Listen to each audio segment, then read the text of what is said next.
We had just finished cleaning up after dinner when she made my heart stop. "Darling, bring us a couple of drinks and meet me in the living room. We need to talk about something." This longer and more verbose version of "we need to talk" didn't make me look forward to this conversation, but I obediently did as I was asked.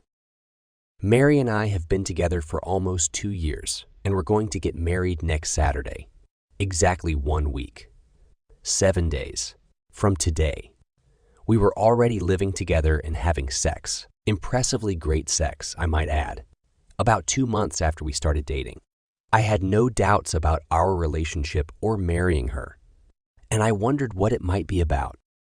We sat down on the couch together, and each of us took a sip from our drinks.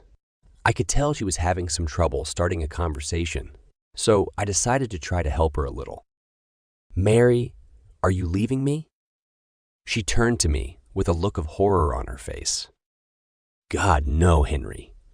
I love you and plan to be with you for the rest of my life, and I can't wait to marry you. Nothing like that." "What then, baby? You know you don't have to worry about talking to me about anything." "I know, my love. It's simple. Well, this is a conversation I've known about for years, but it's still hard to get started." I took her hand and kissed the back of it. "Whatever it is, we'll handle it together, okay?" Mary turned and smiled at me, then obviously just decided there was nothing left to do but say it. "Henry, baby, you know how close my family is and how much they love you." I knew it. My family loved each other, of course, but Mary's family, if it could be appreciated, would be much higher. "Of course, baby. And you know how much I love them." "I know. I've already told you how important this is to me, and your relationship with them has surpassed even what I hoped for. But since our wedding is a week away, there is one last thing that needs to be done. Perhaps we can say that this is a family tradition. This is what my family has been doing for generations to bring the family together whenever a marriage occurs. We feel that this makes a new member of the family, well, a closer part of it." "Well, that doesn't sound so bad. You know, of course, that we talked about me staying with my parents starting tonight, and you won't see me until I walk down the aisle with Dad on the wedding day. Well, you're going to spend the Friday night before the wedding with my mom. I really liked Mary's mom, and as they say, if you want to know what it will look like, a woman, when she gets older, then look at her mother. Well, let's just say I was pleased with the expected result." Oh, that's interesting. So your mom and I are going to go out to dinner, spend time talking and really get to know each other. Something like that. Well, I'm sure dinner and conversation will be part of it, but it's not really the tradition I was talking about. You and Mom, well, get to know each other very well. Mary, please, can you just say what you mean? She took a deep breath to calm herself, and then looked me straight in the eye. Henry, you're going to spend Friday night doing this with my mom. Of all the things I could think of, it wasn't even on the list, and I think the evidence was quite noticeable from the expression on my face. You're not. Are you not serious? I'm completely serious, my love. As I said, my family believes that the closeness between the future husband and the opposite parent creates an unbreakable bond and really brings this person into the family. As I said, this has been going on in our family for generations. You mean your father? Did you do this to Grandma Agnes as a champion? Judging by what Grandma says about it, and yes, Grandpa Frank did it to Alice's great-grandmother, and so on, through generations of people you haven't even heard of, let alone met. You've already mentioned how well Dad and Grandma get along. Well, now you know why. And husbands too. I mean, your father, he's like that. Is everything all right with him? Look, baby, you don't have to decide right now, she said, avoiding my question. The time I spend with my parents this week will give you time to think about it. Just remember how important it is. You can say no if you want, but that means we won't be able to get married and we'll have to break up. I was really starting to lose my mind. An hour ago, I was blissfully waiting for my wedding day to approach in order to connect with the best woman I have ever known, with whom I would like to spend my life. And now suddenly I was told that if I did not agree to something that, on first impression, I consider morally unacceptable, then not only my wedding would be canceled, but I would completely lose this woman. Suddenly, my lunch was unhappy with its current placement. I jumped off the couch without saying a word and just ran to the toilet. Fortunately, the apartment is not very big. Before his presence made itself felt, I stayed there until there was nothing left but air, and my abdominal muscles rebelled. Mary was right behind me when I finally felt confident enough to turn away from the porcelain god and finish the prayer, sitting on the floor right next to him just in case. "Are you okay, baby?" I looked at her as if she had suddenly grown green heads on both sides of her neck. "No, Mary, I'm not okay. I've just been told that I have to do something that I find morally questionable at best, or I'll lose the love of my life forever. Isn't there some kind of freedom of action in your tradition? Some kind of position for a man who loves you with all his heart and soul, but doesn't feel comfortable with what you're asking for?" "No, dear, I'm sorry. Mom was actually engaged to someone before she met Dad, and he didn't want to do it. Said he thought it was wrong. She left him that day and never spoke to him again. But you can break the cycle, Mary. We can just fly to Vegas and get married there." Suddenly, judging by Mary's look, those green alien heads had just grown out of my neck. "Henry, you surprise me. I would never disrespect my parents. In fact, my entire family, by doing something like that. And if you think I'm going to do it, you don't know me at all." Of course, I knew this. And if I hadn't been in such an emotional state, I wouldn't even have suggested it. Mary would never go against something that her family considered so important. I tried to apologize. "It's all right, darling. I know it was a real shock. That's why I told you now that you have a week to think about what you want to do." Suddenly, a thought occurred to me. My God, Mary, if I somehow agree to this, and then we'll have a daughter, then you. Will I definitely discuss this with our future son-in-law? Yes, Henry, that's part of it too. But if we have a son, then all the responsibility will fall on you. The thought flashed through my mind that the continuous succession of daughters born into this family would not allow this. "Mary, this is too much. I don't think I can do it." She climbed into my lap while I was sitting on the bathroom floor.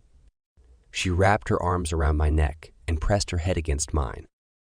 "Henry, my love, you are the strongest man I know here," she said, patting my chest. "I would trust you with my life because I know that you have the strength to do what needs to be done for me and for us. I love you with everything I have, but it has to be a decision you make.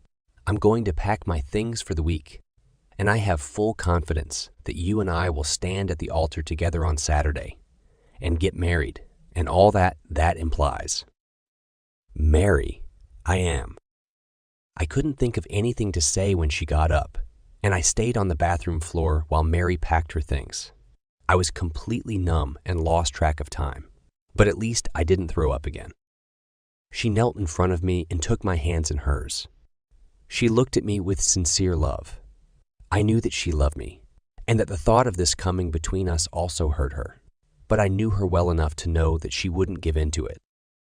"When you make a decision, just call my parents' house. This will be the last time I see you before our wedding. You need to either invite my mom to Friday night or ask her to return your rings. I know that you will make the right choice. Do you want me to help you up, baby?" "No, I think I'll just sit here for a while, just in case." She kissed me on the forehead and left the apartment.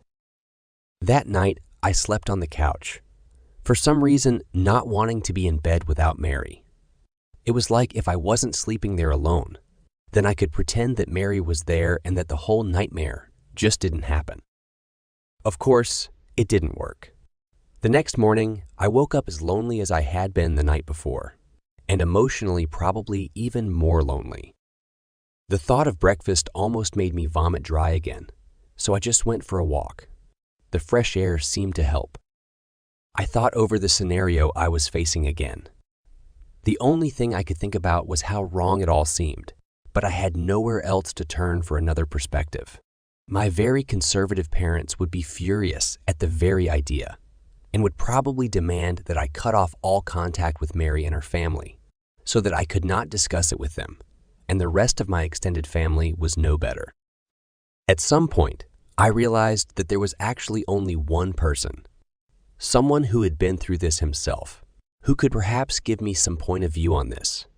And it would be awkward for me to bring up this conversation, since we will talk about how I'm doing this with his wife. But I didn't see any other choice, because if I couldn't somehow realize this, I would have demanded my rings back, and I really didn't want that yet. I went back to the apartment and dialed the number. Henry, my boy, I was wondering how long it would take you to call after that little bomb my daughter dropped on you yesterday. I suppose you need to talk. Yes, sir. Will you be free at some point today? Let's meet at Clancy's Pub around 6:30. We'll have a beer, eat, and discuss everything. Thank you, sir. The day seemed to creep on, but finally it was approaching 6:30. I arrived 5 minutes early and found Mary's father already waiting in the back booth, which would allow us some privacy. I walked over and sat down. Thank you for taking the time to meet with me, sir. Henry, we've known each other for a couple of years. I think you can drop the sir part. It's Joe or even Dad if you want, but not sir. And I've been waiting for your call, although it took you longer than I expected. I was pretty stunned by what Mary said. Joe, I'm sorry, but calling you Dad seems a little premature right now. So you're going to break up with Mary? I consider almost everything, including registration in a local monastery and dedicating my life to God. From what my daughter said, it would be a great shame to exclude you from the male population, if you understand what I mean, so I hope that you will exclude this option. I shook my head at the thought of Mary sharing information about our personal lives with her parents. Or rather with her father, he noticed. I'm sorry, Henry, but we're pretty open about these things. It's not such a big deal if everyone acts openly. So what can I tell you, my boy? I think my first question is, how do you feel about this? Henry, I'd be lying if I told you that the idea of a manly young man doing this to my wife is something that makes me happy. I'm guessing I'll spend the night heavily under the influence of something, and then sleep it off at a nearby hotel. But I knew what I was doing when I agreed to it, and did. It with Agnes, 24 years ago, and I will contribute to the family. Did you ever, think about it when your wife was pregnant? Anne hoped it would be a boy. Of course, yes. And not because I imagined what beauty my son could bring home. How did you decide to go through with it? I mean, I've always been taught that being in a committed relationship, even if you're not actually married, means that this person is the only one you're close to.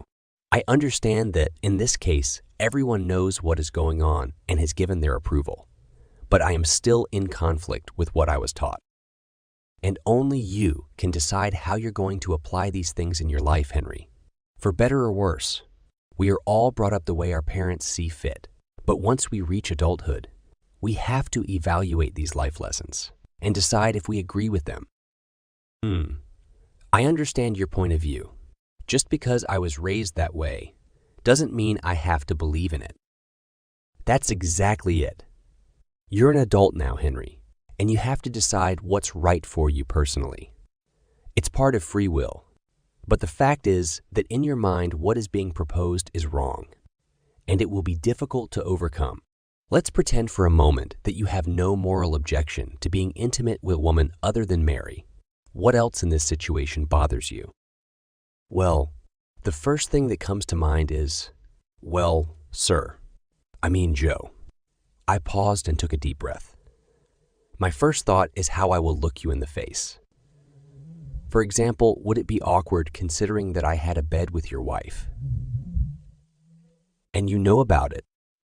A wide smile appeared on Joe's face, and puzzled expression appeared on mine.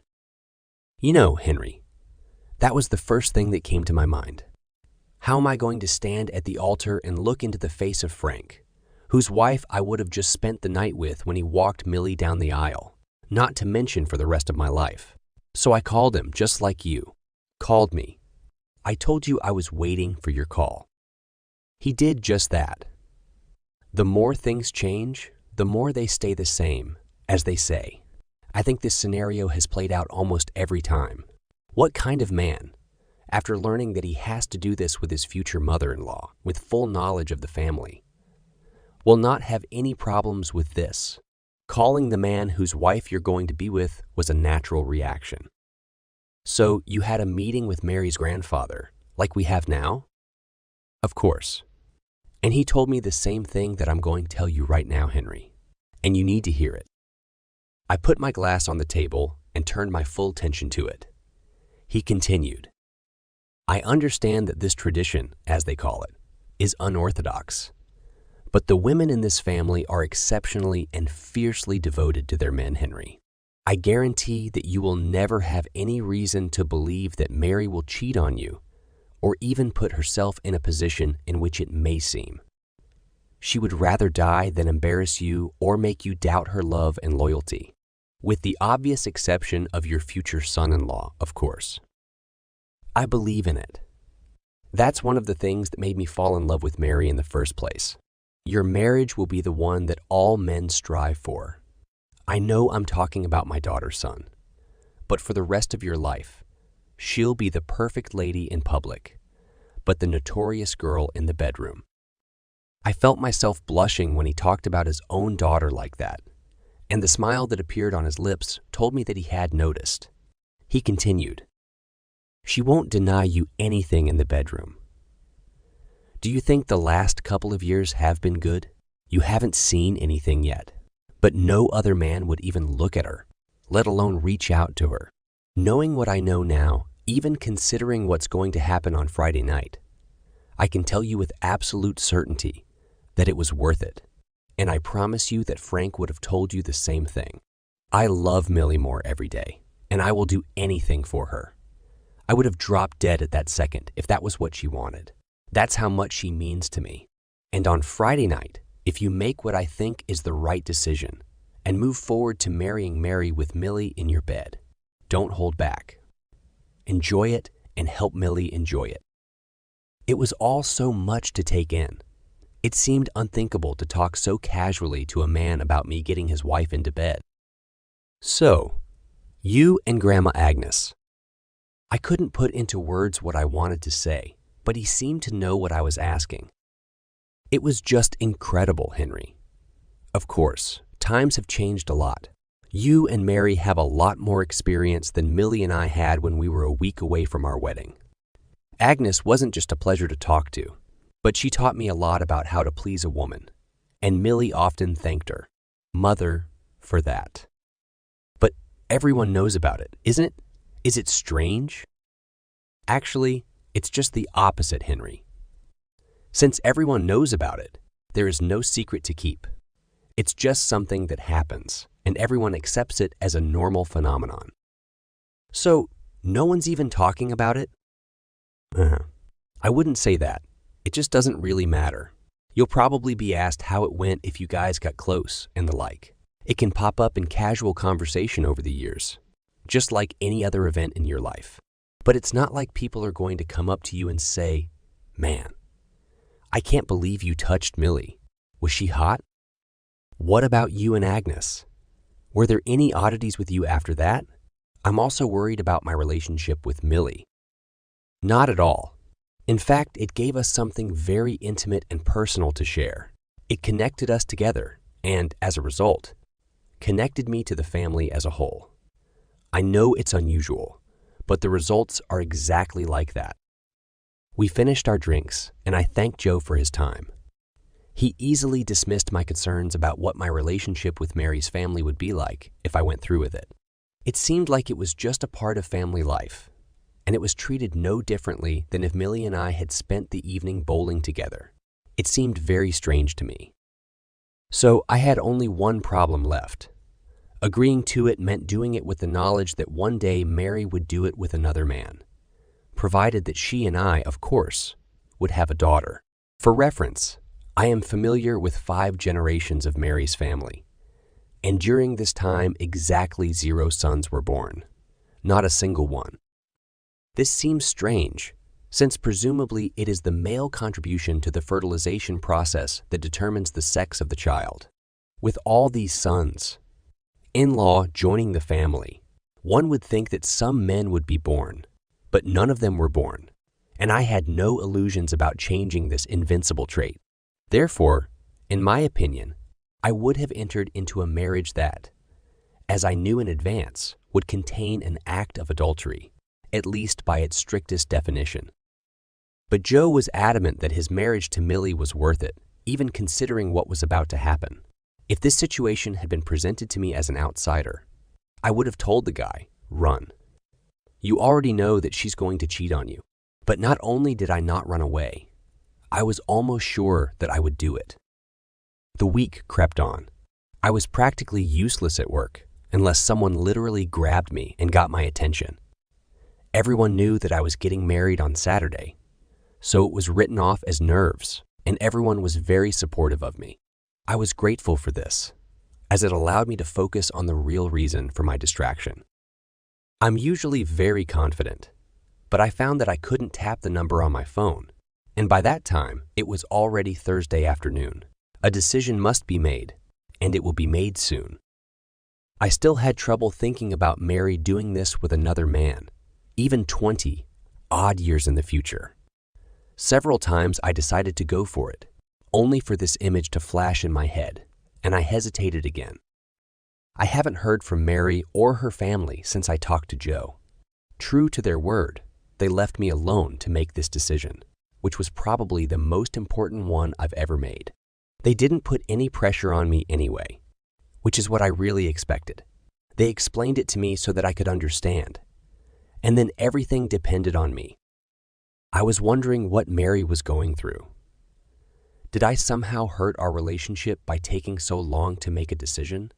Would Mary really think that I didn't love her as much as I did, since I didn't agree to it more readily?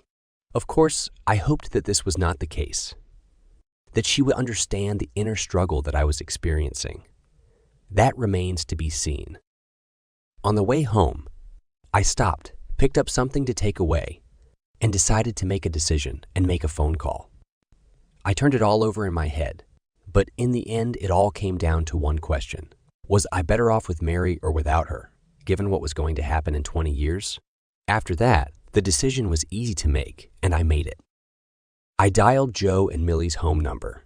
Mary answered, obviously seeing the caller's number, because she knew it was me. "Hi, honey. We've been waiting for your call." Her voice wasn't as confident as usual, so she was clearly worried about what decision I had made. "Hi, Mary." I paused just for a moment for effect. "May I speak to your mother, please?" The smile on her face was clear even on the phone. "Of course you can, baby." Millie knocked on the door at exactly 6:30 p.m. It was decided that she would come to my house, and from there the evening would begin. I felt it would be awkward enough if I had to pick her up where Joe and Mary were, let alone pick her up in the morning. "Hi, Mrs. I mean it." "And Henry?" "Ma'am? Since you're going to be inside me for the rest of the night, let's call each other by their first names, okay?" "Yes, Ma, Millie." "Can I come in now?" "Oh, of course." I backed away from the door. When we get into bed, I want to make it clear exactly what I expect, and you should do the same. I don't want any confusion to arise. "All right, Millie. I think it would be more convenient for me if you started." "Of course. The important thing is that I don't want you to hold back in anyway. I don't want you to feel like you need to stop and think, is this what I should do with Mary's mom? If you want to do something to me, just do it." "Like what?" "Yes, Henry. Anything. I am a woman who loves beds of all kinds. I plan to please you and expect you to do the same thing, and several times. Mary told me that you're pretty good at it, so I hope to be impressed. This has never been Joe's special skill. I've tried myself many times, so I won't have a problem taking you after you do this to me, or kissing you after you get down on me. And of course, what always seems to be the main thing. I absolutely expect you to do it from another entrance. I really like it. In fact, I was the one who convinced Mary to try it with you, and you know how much she likes it. In short, I'm open to absolutely anything, so just do it. I was stunned by the speech she had just given me, and the smile on her face suggested that this was exactly what she wanted. I don't know what to say. The process should be fun, Henry, and I want us to have fun. So, is there anything you want to do that you think I can object to, or something that you're uncomfortable with when I do it to you? No, Melly. After what you just said, I'm not sure there's anything else. She smiled. Millie, may I ask how you personally feel about all this?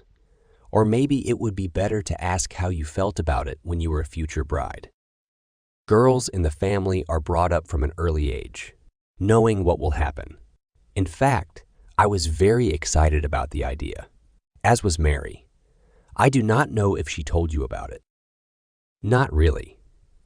She made it clear that it was necessary and that she had no problem with it, but she didn't say anything about being excited about it. Well, it is. She would have looked if she could, and even asked if we could record it. I told her it was something personal between you and me, not for her eyes. And you didn't have any problems with the fact that it affected your marriage with Joe, with his close relationship with your mother? I didn't have any concerns. It brought us all closer together.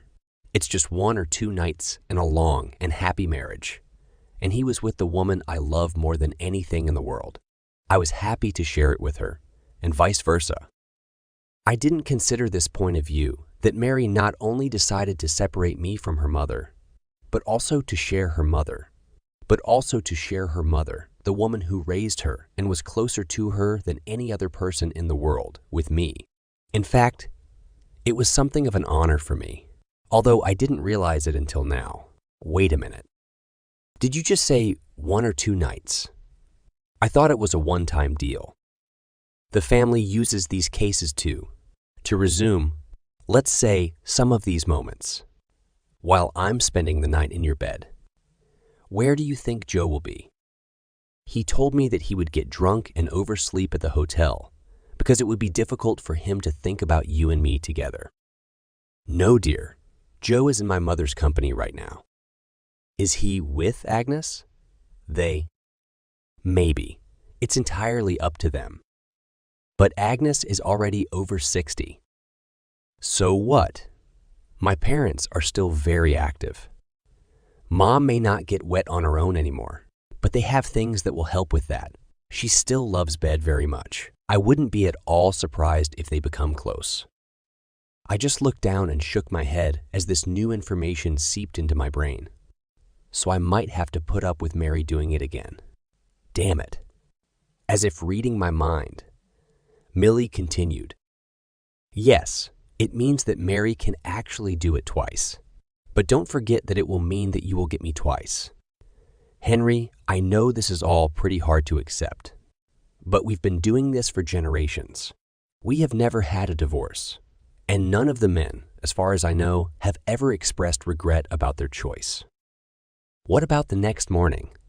I mean, you're going to leave me after you sleep with me and meet your husband, who in all likelihood just slept with your mother. Wouldn't that be awkward? Only if we let it happen. But the fact is that what we are doing brings us all so close that it seems completely natural. And we have what I think you would call a ritual that helps with that. A ritual?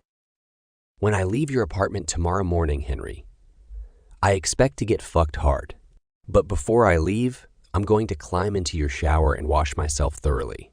I have everything I need in my bag. I will wear the clothes chosen specifically for this, which is also in my bag.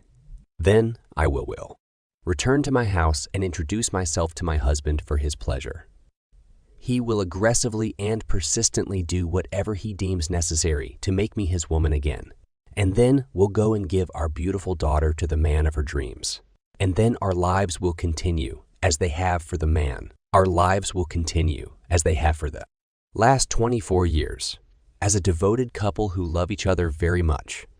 Nothing has ever threatened this and never will. As all this penetrated my psyche, one thought kept coming to my mind. I didn't want to live without Mary. But if that was the price, would I be able to live with it? At that moment, I decided what I would do. I looked up and met Millie's gaze. Millie, I think the time for talking is over. It's time for me to take you back to my apartment and do the thorough process you expect. Now you're talking like a man, darling. I took care of the check, and we returned to my house. Anticipation gripped me all the way home, and I was looking forward to it. We decided to take a shower beforehand, probably only the first of several showers we would take, and I admired her body as she undressed, noting her with interest. Enjoying the view, Henry? Very much, Millie. Very much indeed. You are an incredibly beautiful woman. Mary told me that you prefer things to be smooth, so I did it just for you. Joe's preferences lie in a different direction. I smiled at her as she put her hands on her hips and introduced her body to me. She looked good for a woman of any age, but especially for a 44-year-old woman. Millie, let's make a deal. She looked at me with interest. I love Mary very much, and I know how much you love Joe. I will do my best to put aside my inhibitions and make love to you the way you want and deserve. But let's do it one last time when we mention their names before tomorrow. A deal? She laughed and said, agreed. The details of that night will forever remain known only to Millie and me. I had a little experience before I met Mary, but this was the first time I was with a mature woman, and it was definitely different. Millie doesn't have that kind of energy, or she was flexible, like Mary, but she had some talents that needed to be tested at least once in her life. We got some sleep, but not much. I decided that if I was going to do this, then I was going to give everything I had, and I hope Millie wasn't lying when she told me how wonderful it was. Of course, I thought so, although it did not have the love that Mary and I feel for each other. We did all the things Millie talked about, and a few things she didn't talk about. We christened every room in our small apartment, and I think we were both a little disappointed when it came time for her to get ready to return to her husband. It was just wonderful, Henry. I haven't had this experience in years, and I will always cherish the time we spent together tonight. I will remember this with love and forever. My daughter is a happy woman. And your husband, Millie, is very lucky. I will also remember this evening forever. I had my doubts about this tradition of yours, but I can't deny that it's great. All these generations can't be wrong. I'm going to leave now and see you at the wedding. My Taha devoured miles on the way east. It was approaching noon, and I finally turned on my phone, which had been turned off since morning. God. 30. 8 calls and 50. 4 texts from Mary. A bunch of the same from Millie and my failed cuckold father-in-law, Joe. Of course, I knew that my parents were not at church, and I didn't need to call them. I told them about my plans in the morning, and they warmly supported me. Obviously, Mary got the message that my phone was online, because her phone call rang at the same minute. Darling, where are you? Priest, all my relatives are here, and my father is ready to lead me down the aisle, but you are not at the altar. Mary, do you really think that I want to marry some girl who I know will cheat on me in the future? Considering all the disrespect you've shown me, I'll tell you just once, I don't want to see or hear from you anymore. Henry, why did you react like that? It's a family tradition, and neither my mother nor I could have done otherwise, she said, chokingly through sobs. Are there any other traditions in your family that it's not time for you to tell me about yet? Maybe I'll need to do this with your grandmother after the birth of your first daughter. She's supposed to help you raise your great-granddaughter. So, I'm not a member of your stupid family, and your traditions don't concern me. And honey, your mother was so incredible that I just can't deprive her of the opportunity to do it again with a young guy. Your next future husband. You're not going to deny her this opportunity, are you? I turned off the phone and accelerated. I had my whole life ahead of me, and I hope that I will meet the one woman who will not look forward to doing this in every possible way with a future son, in-law, making me a cuckold, maybe twice.